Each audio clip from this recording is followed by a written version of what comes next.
किनके प्रेम संबंध में अड़चने आती हैं।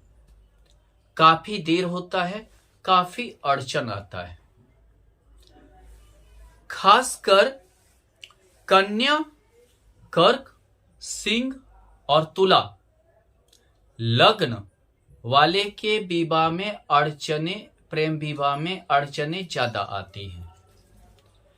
जब भी आपका मंद गति ग्रह अगर पंचमेश या सप्तमेश हुआ तो आपको वो अड़चन देगा, जल्दी सफल नहीं बनाएगा। चाहे आप करियर के पे ध्यान देने लगे या परिवार आपका अड़चन बनने लगेगा। कर्क लग्न की कुंडली को देखें तो यहां सप्तमेश शनि होता है जो मंद गति ग्रह है। और अगर यहां देखें तो यहां पर पंचमेश मंगल होता है जिसमें कोई मित्रता नहीं है।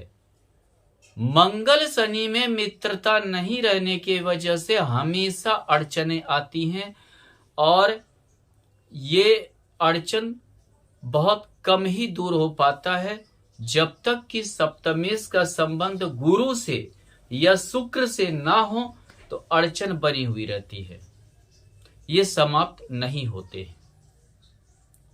इसी प्रकार सिंह लग्न की कुंडली को देखें तो यहां सप्तमेश शनि बनता है।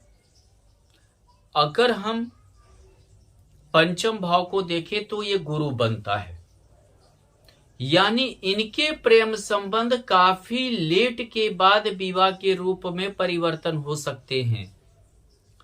काफी लेट होता है, काफी देरी के बाद होता है। दोनों मंद गति ग्रह हैं, जाकर प्रेम भी उम्र पे करवाता है, उम्र पे प्रेम संबंध होता है और विवाह में देरी होती है।